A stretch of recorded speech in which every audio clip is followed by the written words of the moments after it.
One of the suttas we chanted just now was the Mangala Sutta. The word Mangala means blessing, means protection. The story behind the sutta is a deva came to see the Buddha and asked the Buddha, people talk about protection, they talk about blessings.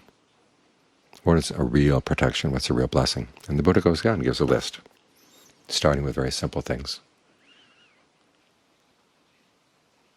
Not associating with fools, associating with wise people, and ultimately building up to complete awakening. The point being that blessings don't come from other things. They don't come from the stars. They don't come from the words of other people.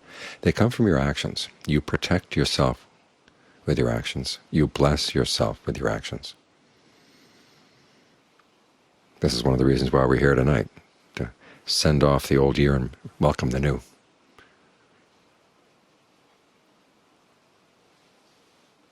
By training the mind to be skillful,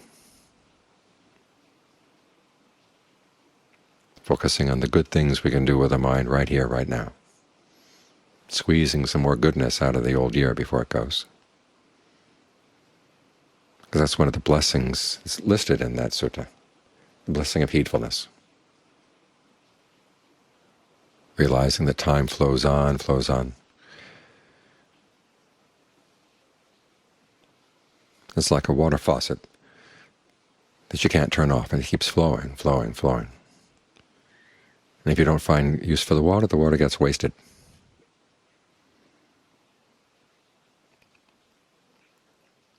So here we are, finding use for this water of time, training the mind. Because that's the Buddha's definition of an auspicious day, and of course that translates into an auspicious year. You're on top of what's happening in the mind right now, and doing your duty. You know what the duties are, of course. They relate, on the one hand, to the teachings on skillful and unskillful action. If you see that the mind is doing anything unskillful, or you're doing anything unskillful in your words or your deeds, you abandon that. And you give rise to skillful qualities instead. That principle, the Buddha said, is true across the board. Same with the Four Noble Truths. Each of them has a duty too. You try to comprehend suffering, abandon the cause, realize cessation by developing the path. So that's our duty right now. We're doing it. Focusing on the breath, we're trying to develop right mindfulness, right effort, right concentration. All that based on right view. These are all qualities of the path, factors of the path that we want to develop. So we use the breath as a gathering place for the mind. Be aware of where the breath comes in, where it goes out, where you feel it coming and going out, which may not be at the nose. Sometimes you feel the energy of the breath moving in different places in the body. So try to get a sense of when you breathe in, breathe out, how do you feel it? The Buddha is asking you to get very sensitive to how your body feels from within as a way of inhabiting the present moment. So we can observe the mind clearly in the present moment as well. But first you've got to inhabit it. You have to feel solid and well-based and at home here. Otherwise it's hard to observe anything.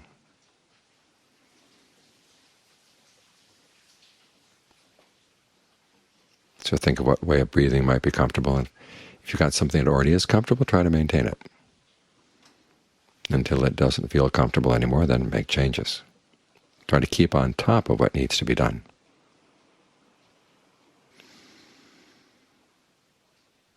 This is how you develop the basic qualities that are needed for concentration. Mindfulness, i.e. keeping something in mind. Alertness, watching what you're doing. And ardency, trying to do it well. So you're keeping the breath in mind, you're watching the mind and the breath at the same time to make sure they stay together.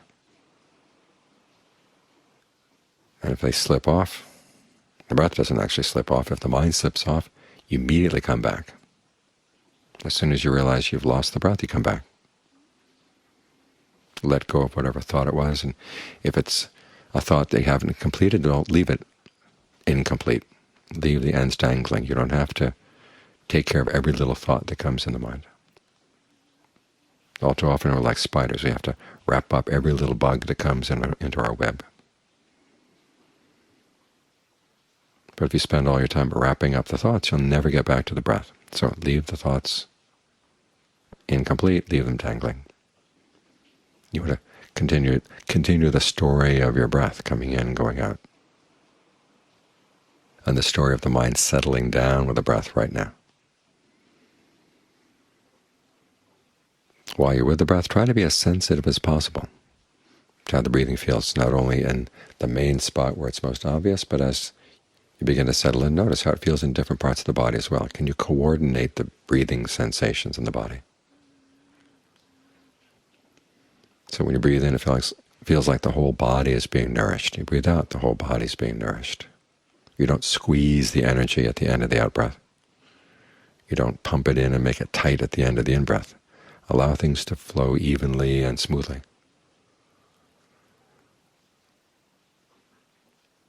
And you'll be ready to settle in.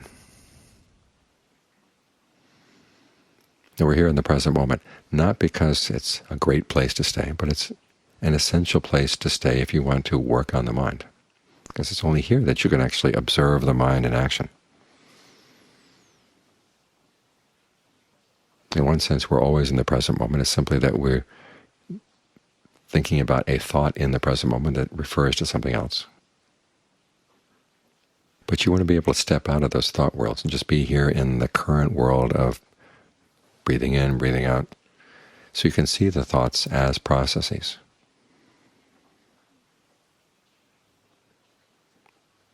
And you want to see where it is that the thoughts that hook you, especially things like greed, aversion, delusion, fear, grief, jealousy. When they hook you, why do you go with them? What's the appeal? And if you go with them, what are the results? The Buddha himself said that he got on the right path to awakening when he learned how to divide his thoughts into two types. On the one hand, there are thoughts imbued with sensuality, ill will, harmfulness. Those were the unskillful ones.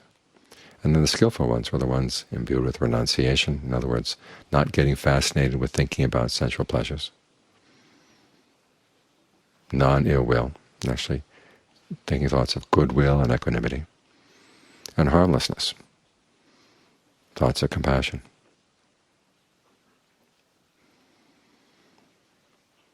So he judged his thoughts where they came from and where they went. If they're coming from the unskillful motivations, he would hold those thoughts in check, because he knew that they would, as he said, create a bend in the mind. The mind would be leaning and inclined in that direction. Again, the more you think about something, the more you bend in that direction. And the mind starts leaning over. It doesn't stand up straight and tall. But if the thoughts were motivated by renunciation, non-ill will, harmlessness, he let himself think those thoughts. But then after a while he realized that even if the thoughts were skillful, thinking about those things all the time would tire the mind. That's why he wanted to bring the mind into concentration. So the mind can have a place to rest. So create a sense of being here in the present moment where you can rest in the present moment. Not that you're going to rest forever here. You want to rest to gather your strength, because the mind has been running around all over the place. If it's going to do any decent work, it has to rest first. Then when it's rested, you start looking at what comes up in the mind and seeing where it's creating any unnecessary stress for itself. In the beginning, ideally you want to see if there's any unnecessary stress in the concentration itself, so you don't get distracted. It's the way you breathe placing a burden on you. Could you breathe in a more refined way and still feel nourished by the breath? Or the way you visualize the breath to yourself, is that creating a problem? Sometimes you think the breath can come in and out only accompanied by certain sensations. And so you create those sensations, even though they're not necessary. If you can see that they're not necessary, Allow them to relax. Think of a solvent going through the body and dissolving them away.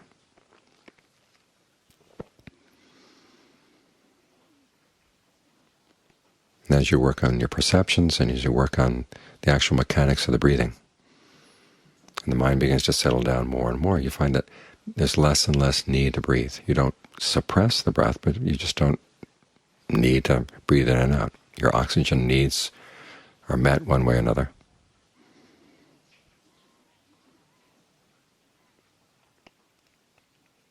And the mind comes to more and more stillness. And there's less distraction even from the breath. The breath doesn't distract the mind. That's when the mind can see itself clearly.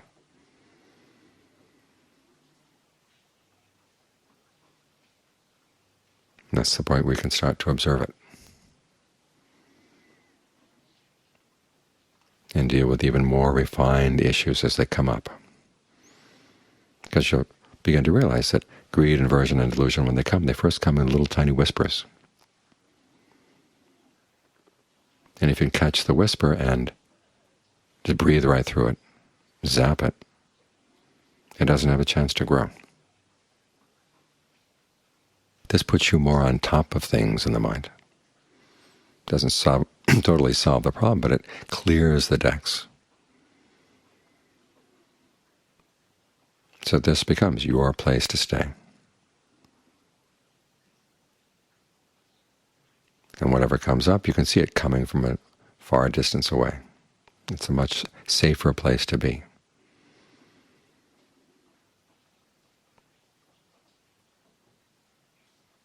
So when the mind does get distracted, you can start asking questions about it, because you know you've got a better place to stay. Because all too often the reason we're distracted is because we don't know where to stay. There's no sense of pleasure. There's nothing to feed on.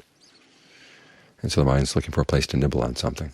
So something comes along, catches its fancy, and you're off.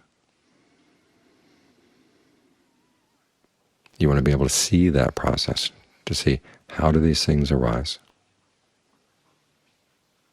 When they leave, how do they leave? That gives you a sense of what the cause is. And then you want to look at what the Buddha calls the allure, why you go for it. Say anger.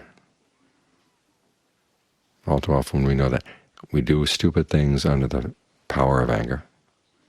Many times we want to get rid of it, but then we just keep going back to it again. Or with lust, sometimes you've seen the drawbacks of lust, but you just keep going back again. Part of the reason is because you have nothing else to go to, nothing better to go to. So with the concentration, you try to provide yourself with something better. But even then, there's some allure that you're not seeing, some little hook in the mind that goes for these things. It thinks it's going to get something out of them that it doesn't get. They lie to you, and you believe them 100%. So you want to learn how to see through those lies, that they don't provide the satisfaction that they promise, or the satisfaction that you think you get out of them. When you actually see in action, okay, this is why I go for that, and then you can compare that allure with the drawbacks of going. And if the mind is well established enough in concentration, it can see a lot more clearly what the relative weight is of those things. And that's when you develop dispassion. This way, insight is a value judgment. You look at the things you've been feeding on, and you finally realize it's not worth it. It's that sense of it's not worth it, coupled with the fact that I don't have to. That's how you let go.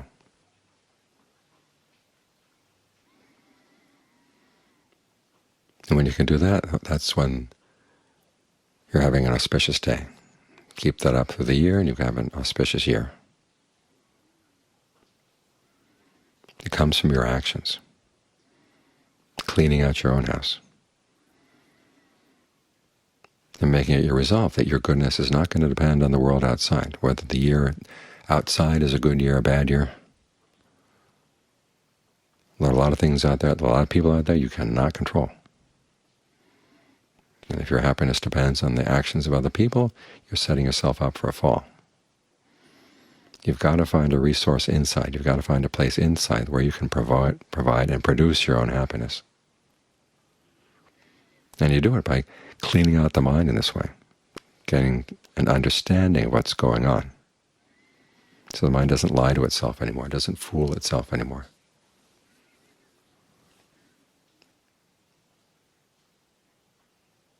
Because if you go for these little pleasures that come from these states of mind, you're missing out on a much larger pleasure, much larger happiness that can be found inside.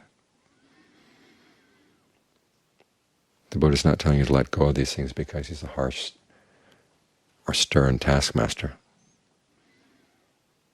It's because there is a better happiness in life.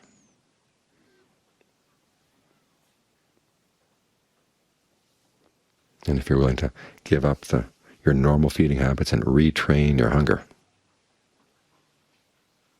have a hunger for something that's really solid, or what the Buddha called the noble search. He said most of us search for things that are going to age, grow ill, or die. Either that or will age, grow ill, and die before they go.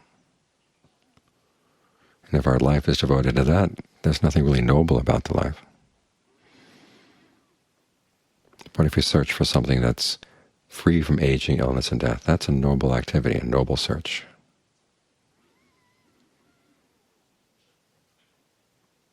That's what gives nobility to your life. It makes all your time auspicious.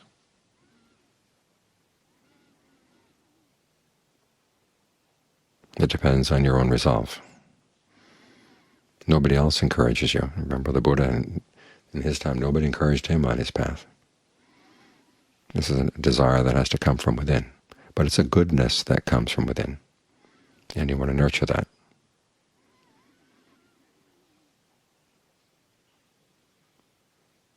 Because it allows you to find a happiness that comes from within that nothing else can touch.